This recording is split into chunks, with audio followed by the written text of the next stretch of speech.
Hello, and welcome to today's webinar, The Future of Protein Production. My name is Sarah Olson, and I'll be your host today. Our speaker today is Laura Critchfield. As a research associate, Laura is a key piece of our agri-food and health team here at Lux and our resident expert on all things animal health tech. If you have any questions for Laura during today's webinar, please enter them into the questions box on your screen. We will have time to answer some questions at the end of the presentation. Now, before we get started, a few words about the challenges we're seeing in this space. Between evolving consumer preferences for free-from products, proliferating food for health options, new regulatory pressures, and an increasingly complex supply chain, innovation is becoming the only way to continuously drive success in the agri-food ecosystem. And this is impacting not just CPG companies, but players from diverse industries that interact with agri-food in many different ways. To familiarize you a little bit with who we are, let me start by saying that Lux partners with our clients to help drive smarter innovation and faster growth. With Lux, you get access to our primary and secondary research through our member site and can engage with our technology experts like Laura and the rest of our team. We also offer custom consulting solutions. Now, as a demonstration of our approach, I'm thrilled to introduce Laura Critchfield. Thank you, Sarah, for the introduction. Before I dive into the webinar, I think it's important to first take a moment and acknowledge these three companies. I'm sure we're all familiar with Impossible Foods, Beyond Meat, and Just. And I'm sure we're all aware of their growing role in the growing plant-based food craze, largely fueled by a change in consumers' food preferences, particularly interested in more sustainable and nutritious alternatives. And in 2019, we saw plant-based reach some new heights. We saw Beyond Meat become the first publicly traded vegan meat company, and Burger King selling an Impossible Whopper. Even McDonald's has come on board with its Beyond-based PLT, which stands for plant, lettuce, and tomato. But so, while you might think we're here today to talk about these companies, they're actually just the beginning of the story. What we're really going to talk about today is how protein won't stop at plants.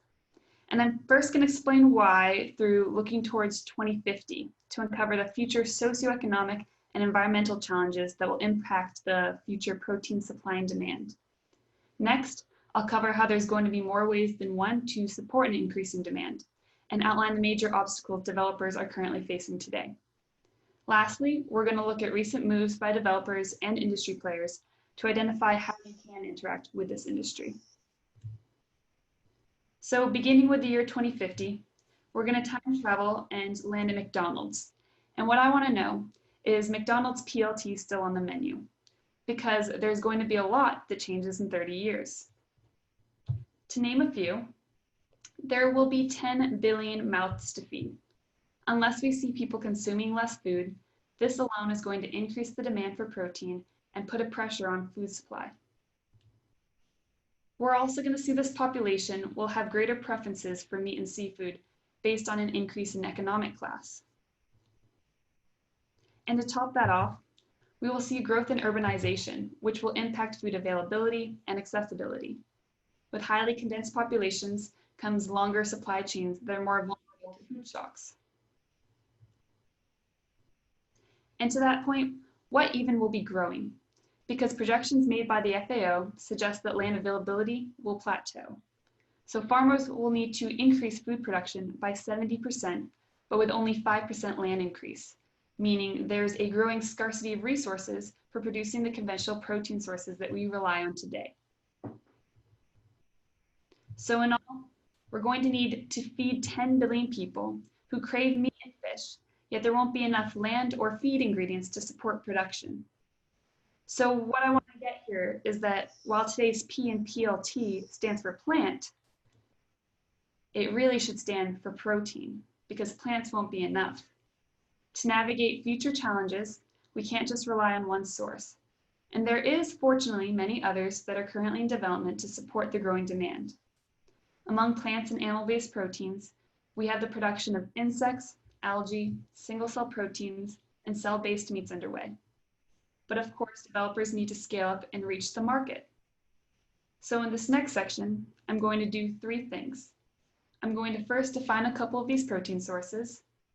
Next, I'll highlight a major obstacle each source is facing, and lastly, provide a potential solution. But before I uncover each alternative source, I would like to first recognize the opportunity of protein production as a whole. This is our Lux signal that is driven by custom-built in-house software and uses data sciences and other techniques to help predict the future of innovation. And what we can see through a combination of megatrends, increased market demand, and new innovations is that there is a rapidly growing innovation interest in protein production.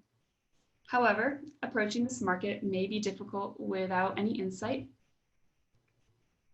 because when we look at this market, we can clearly see it's enormous. This is a market map generated by Lux's database of companies, and it had to be sized down because there were so many companies in this space that it couldn't fit all on this one page.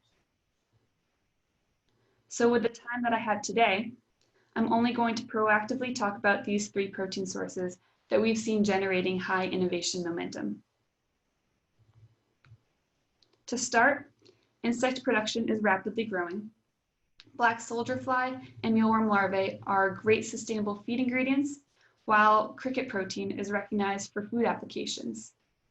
And there are several advantages to producing insects. They have a short life cycle and require less land than most crops. And I just recently mentioned how they can be used for feed and food applications, but there's several different market opportunities, as in their byproduct can be used for fertilizer applications. And then lastly, one great advantage is that they can be grown feeding on food waste. With 1/3 of food waste being wasted globally, this is creating an opportunity of food waste valorization. But the main obstacle for insect production is achieving optimal production efficiency at commercial scale.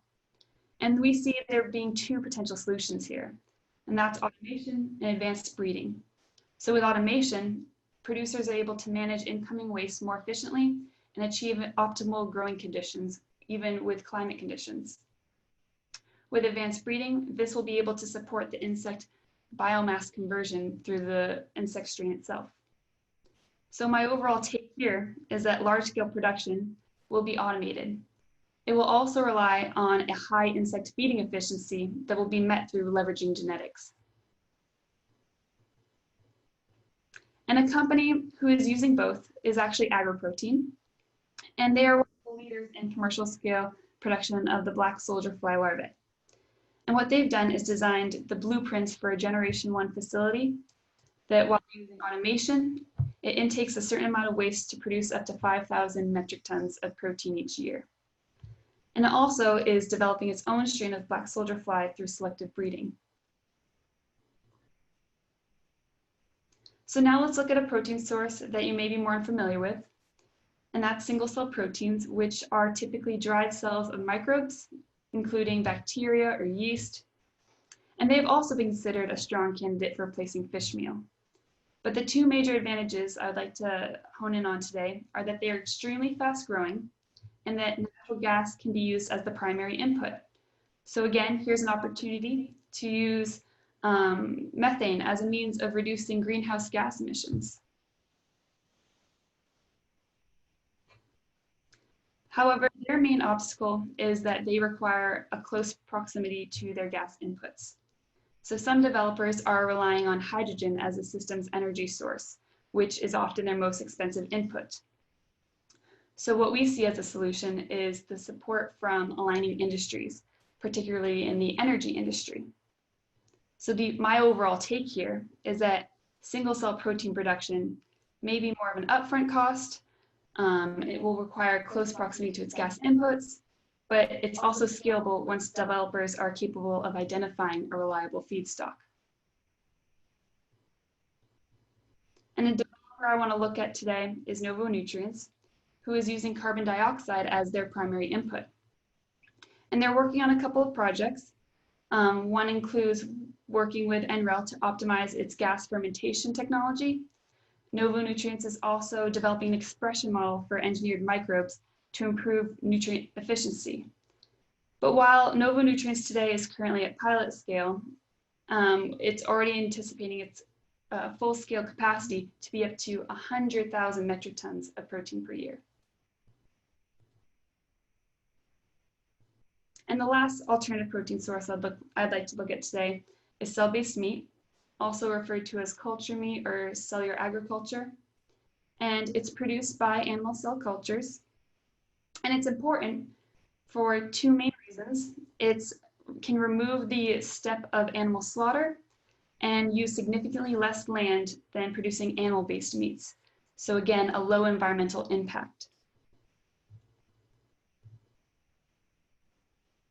And their main obstacle today is that their serum-based medium is the most expensive input into the cellular agriculture process. It's currently sourced from animals, and this is going to reject the claim of an animal-free product. So we recognize the solution to actually be plants.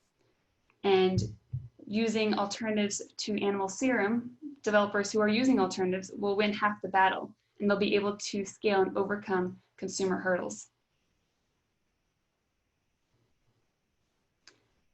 And the developer I'd like to look at is Future Fields, and they're actually working on an animal-free serum for media. Now, I haven't interviewed them myself, and I don't know how good they are or what they're saying they're trying to do, but this company is literally addressing the single technology unlock that cultured meat currently faces for cost-conscious scale-up. And so lastly, in this section, I will walk through a timeline of protein development constructed by looking at some of the changes and moves by industry players we're seeing today.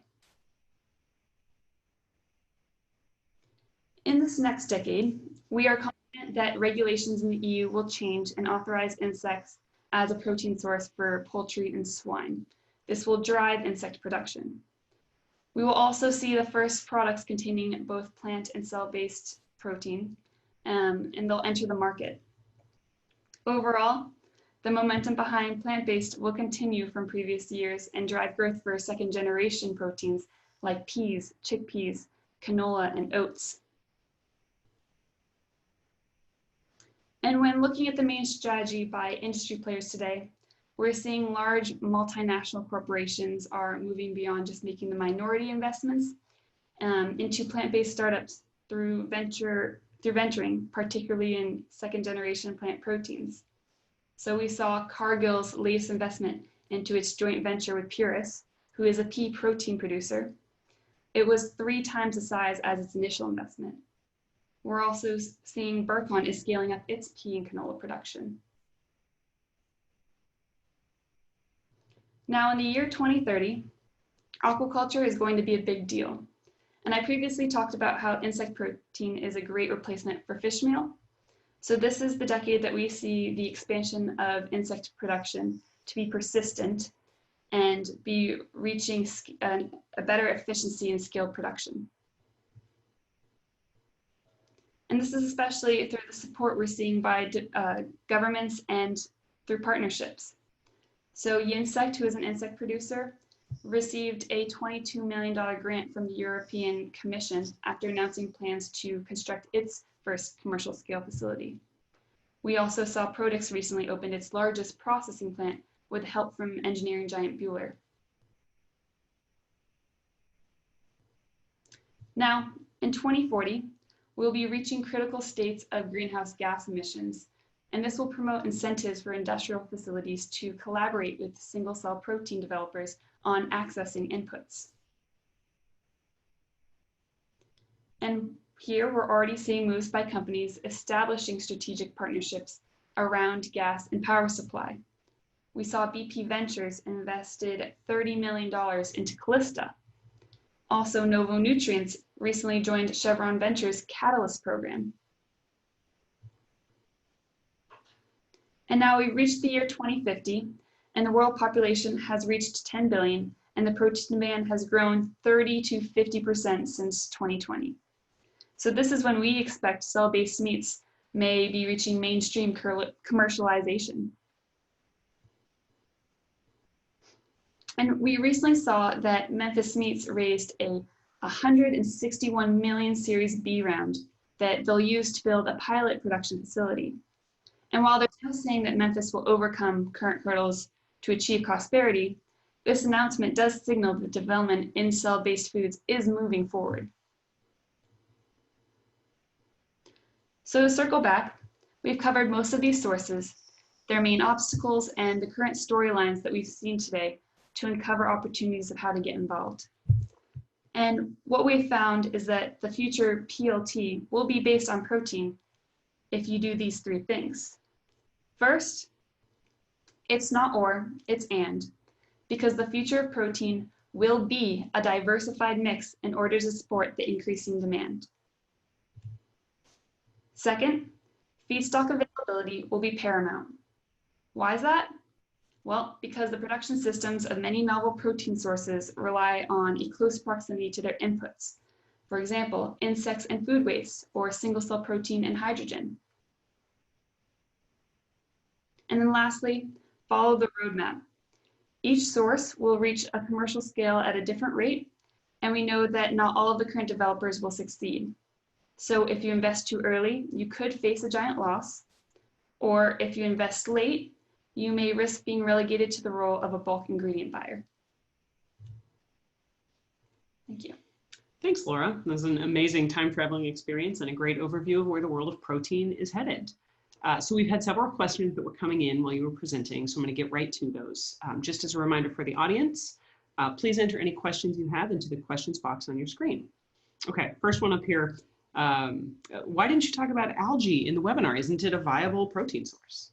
Sure, that's a great question. So what we found with algae is that it's currently too expensive as a bulk ingredient protein source, and there isn't a straightforward innovation path to making it less expensive at the moment. Okay, so maybe as a specialty, the oils or something. Exactly, it's got a great, it's a great source for omega-3s. Oh, okay. So there has been the opportunity for using it as a fish oil. Fascinating, okay. Another question here, someone keyed in on your description of first and second generation plant proteins, and they're not familiar. What do you mean by first and second generation? Sure, so we define first generation protein sources with the utilization of high protein soy or an isolated protein from soy. Okay. And now second generation is actually extracted from protein source or from plant sources that are high in protein. So pea, rice, flax, and canola. Okay, got it. So really that next sort of generation, if you will, of plants. Okay. A little different direction here. Somebody says, should I be invested in 3D printed meat? You didn't talk about that in the webinar. Yes, so 3D printing, what we found is that it is not effective at large scale. Okay. It's really only suitable for low volume, high value applications. Got it. Not your average burger. Okay, question here on single cell protein. Is it really relevant beyond animal feed applications? So for human consumption, it looks like. Sure, yeah. Well, in the roadmap, when I talked about proteins being viable in the 2040s, I did mean for human consumption. Before that, I did mean for animal feed.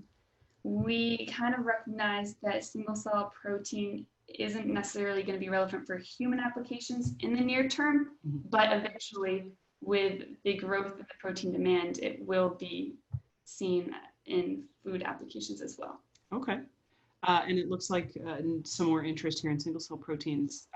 Can these systems use other inputs besides methane?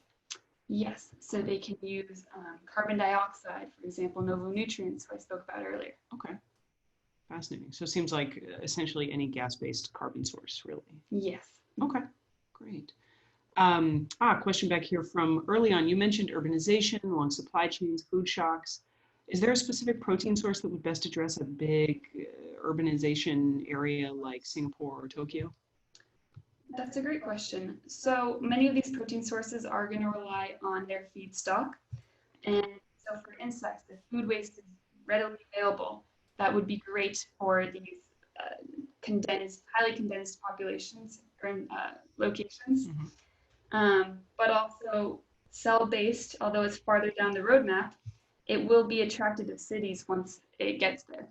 Okay, fascinating. A couple of questions here about insects. Somebody has the case of the creepy crawlies. Insect genetic improvement, they say, seems far-fetched. Is anyone working on that already? So, who I mentioned earlier, Agra Protein, they are selectively genetically breeding their insect strain. Okay. So yes, is the answer. Short answer is yes. Got it.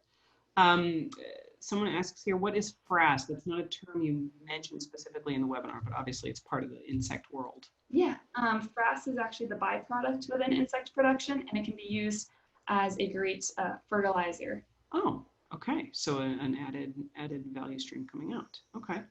Let's see. Do you really think that feeding insects with food waste is feasible for food production? What about the danger of negative health impacts on humans? We do not see there being any dangers to eating insects. Fair enough. So it seems like maybe the insects are the processing facility in a way to make food waste safe. Is that a way to think about it? Yes. Yes. Okay. All right. Get ready for bug burgers. On that topic here, one more question. When will insect protein become mainstream for human consumption, do you think?